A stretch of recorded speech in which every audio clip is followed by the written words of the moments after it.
This is Jeff Timberell, Director of the Southwest Florida Real Estate Investment Association, here to talk about real-world real estate investing Part 1. This is going to be the first video in a longer series of videos. This mirrors presentations we have been doing in the Southwest Florida REIA for the last 3 months.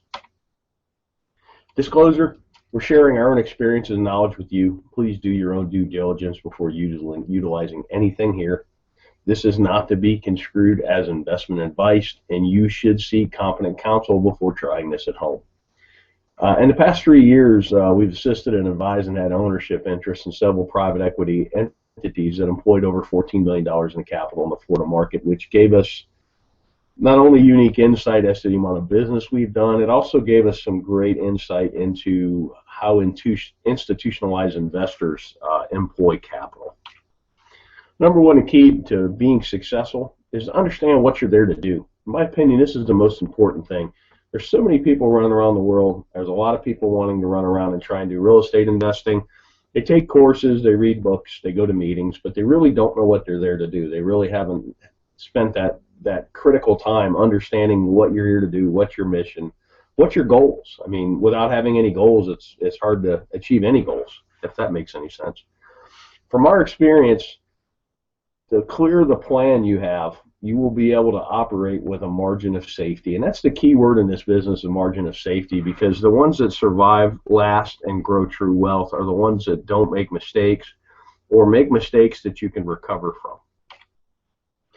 Investing in real estate.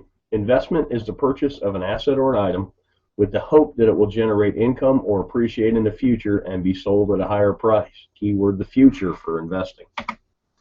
So what does that mean? The act of committing capital to an endeavor with the expectation of obtaining an additional income and or profit. That's what investing is. Something I've learned over the years, it's kind of like a narrative. It's a why in the road when you're talking to somebody that's in real estate. Are they a trader or are they an investor? Investors buy and hold. They get a return from the assets they own. Traders wholesale. Traders fix and flip. Nothing wrong with it. I do it. I've done it in the past. I'm trying to do it again today. I'm doing a marketing campaign as we speak, looking for contracts to wholesale. With that said, it's two different narratives and even two different valuation processes, investor versus trader. You need to recognize the difference between the two. Basic questions for an investor. How much capital are you employing? What's your desired rate of return? When are you going to need this capital back? And then what's your risk tolerance? Those 4 questions are how you determine what you're there to do. Then we'll talk about capital. There's an opportunity cost of capital, and particularly when you're raising capital, which I've been part of some private equity raises, you really need to understand what other opportunities are out there for investors, because generally why would you buy a piece of real estate that pays you 2% a year with all the headaches associated with that, when if you could at the same time own a CD at 5 with none of the headaches. Give you a chart on 10-year T-bills, talk about opportunity cost. You can really see the recession, the Lehman Brothers crash really killed yields, but it's killed yields no matter what. I mean, pretty much at the time I'm talking about this, yields for a 10-year T-bill are bouncing between 2.6 and 2.8%. That's a terrible yield, particularly with the amount of money they're printing. Then you go back 10 years, and this is why investment real estate has become so popular, because it's one of the few places you can get a yield. Here's CD rates from 1984 on, and if you notice, about early 2000s, everybody got excited about real estate, and that's because the CD rates of return just continue to go down. So right now, my God, on a 1-year CD, you're getting not even 1%. That makes real estate attractive, and that's something to watch as well. As CD rates and other rates on financial instruments go up, real estate may not appear as sexy, particularly to an investor who bought in the valley and bought right and has quite a bit of gain on the table. So opportunity costs in the real world. We already kind of talked about this. Most investors we know are looking for at least 6% a year. I know guys that are even looking for 15, and that's a cash on cash, not an internal rate of return. That would be a whole nother video that could be a whole day's worth, understanding the difference between the two.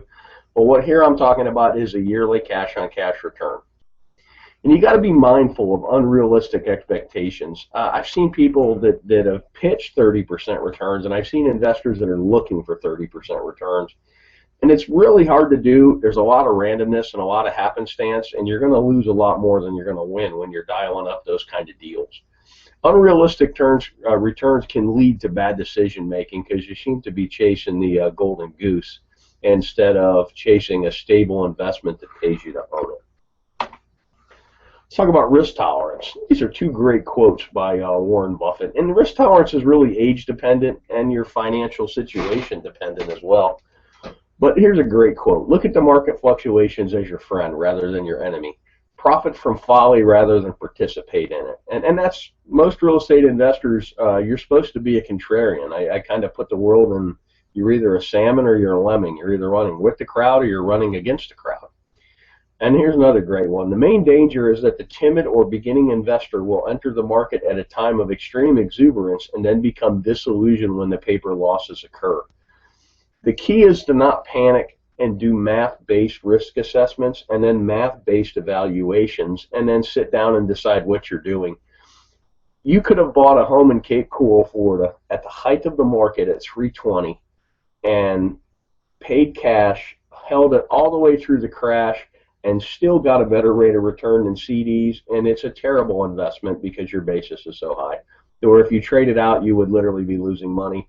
But it's sad but you actually would have outperformed the CD, and that's kind of a interesting thing. We did some case studies of people that had bought at the top and had they held and if they had mortgages, and I think that video is on our YouTube channel as well. Thanks for watching. You can always check out our website at swflreia.com. There should be a link at the bottom of this video. If you're on our website, put yourself on our mailing list. We send out a lot of foreclosure information. We send out our meeting notices, and we also from time to time send out information like this. I hope this information is useful to you, and make it a great day.